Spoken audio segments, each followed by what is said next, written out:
Assalamualaikum warahmatullahi wabarakatuh. Alhamdulillah wassalatu wassalamu ala Rasulillah wa ala alihi washabbihi wa ala la haula wala quwata illa billah. Teman-teman, seluruh kaum muslimin dan muslimat dimanapun berada, di malam takbiran ini, di malam hari raya ini, saya mengucapkan selamat hari raya Idul Fitri 1 Syawal 1445. Taqabbalallahu minna wa minkum, taqabbal ya karim. Tapi saya juga punya berita yang sangat menyedihkan. Ya, di tengah kita bergembira merayakan hari Idul Fitri dan di penghujung Ramadan kemarin, tentu catatan video ini adalah untuk mereaksi, ya, untuk sekaligus juga mengoreksi sikap elit umat Islam terhadap apa yang terjadi di jalur Gaza, Palestina. Ya, genosida Israel kita sama-sama sudah tahu betapa dunia sudah mengecamnya, sudah dibawa ke Mahkamah Internasional, sudah menjadi resolusi Dewan Keamanan PBB, kemudian juga sikap Bapak Presiden, Ibu Menteri Luar Negeri Republik Indonesia juga sangat-sangat jelas dan lugas senantiasa berada di pihak bangsa Palestina dan mengecam agresi serta tindakan genosida Israel terhadap bangsa Palestina. Ini sesuai dengan amanat konstitusi kita di Mukadimah Undang-Undang Dasar dan juga amanah Pancasila, sila kedua, kemanusiaan yang adil dan beradab. Nah, kalau ada institusi lembaga negara yang berurusan dengan umat Islam, pelat merah ya, seperti Basnas, seperti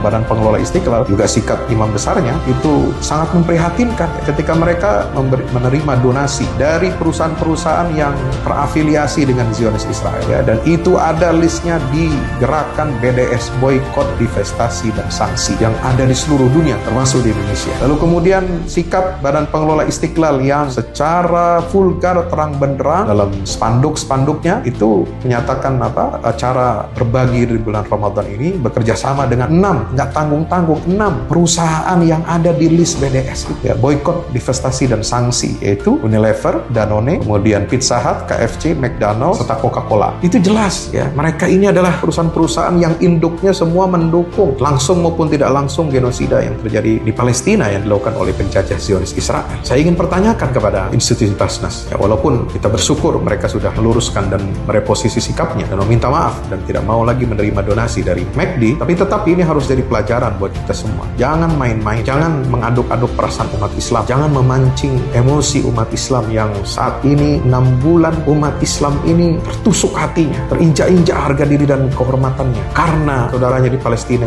begitu dizalimi dan dibantai sedemikian rupa oleh penjajah Zionis Israel. Lalu Anda mau bekerja sama dengan mereka, dengan anak-anak perusahaannya, cabang-cabangnya, waralabanya di Indonesia ini. Kemana hati nurani saudara? Ya, juga kepada imam besar Istiqlal, saya ingin peringatkan ya, terserah gelar Anda profesor, doktor, apa kiai haji ya, gelarnya imam besar tidak pantas Anda menyampaikan statement seperti itu. Lebih baik aksi nyata daripada boykot. Boykot itu manfaatnya besar dan hasilnya sudah dirasakan. Mereka perusahaan-perusahaan yang di list dalam gerakan BDS itu sudah mengalami kerugian yang besar sehingga mereka akan berpikir ulang untuk mendukung dan ikut mendanai pembantaian serta genosida di bumi Gaza, Palestina. Jadi kalau Anda bilang lebih baik aksi nyata yang mana? Ya, demo aksi nyata, bagus. Donasi aksi nyata, kita semua berdonasi. Tambah lagi dengan boykot. Siapa bilang boykot bukan aksi nyata? Itu aksi nyata, melemahkan dan melumpuhkan ekonomi mereka. Ya, ini kita menjadi bagian satu tubuh umat Islam ini harus merasakan. Kita nggak nikmat, masa ada orang itu merasa senang dan nikmat mengkonsumsi produk-produk asing, produk-produk barat seperti itu, sementara saudaranya dibunuhi, dibantai, dan ada aliran dana dari perusahaan-perusahaan itu untuk mendukung Zionis. Kemana hati nurani Anda? Ini Pancasilais atau tidak? Anda ini tunduk kepada konstitusi RI atau tidak? Bukan di Undang-Undang Dasar 45 ya. Maka saya pesan kepada Bapak Presiden, tolong ini kalau memang diangkat oleh Bapak Presiden Imam Besar Istiqlal ini dan juga pimpinan Basnas, tolong itu ditegur, diberikan peringatan keras ya. Jangan sampai berulah dan menyatakan hal-hal yang kontraproduktif dengan umat Islam. Ini menyakiti umat Islam. Di penghujung Ramadan, kita betul-betul merasa disakiti oleh tindakan dan statement mereka ini. Dan pesan saya kepada pemerintahan yang akan datang, siapapun presidennya yang akan dilantik ya secara sah setelah sidang Mahkamah Konstitusi ya, setelah ini semua berakhir, siapapun akan menjadi presiden nanti. Pada Bapak Prabowo Subianto, Bapak Anies Baswedan, saya mohon ya, hati-hati dalam mengangkat dan memilih unsur pimpinan lembaga instansi negara yang berurusan langsung dengan hidup umat Islam dan menjadi etalase umat Islam di Indonesia. Jangan sampai kita memilih mengangkat unsur pimpinan lembaga umat Islam ini yang langsung di bawah kendali negara, itu lalu tidak Pancasilais, tidak mencerminkan sila kedua kemanusiaan yang adil dan beradab, tidak mencerminkan konstitusi kita bahwa penjajahan di atas muka bumi harus dihapuskan karena tidak sesuai dengan prinsip keadilan,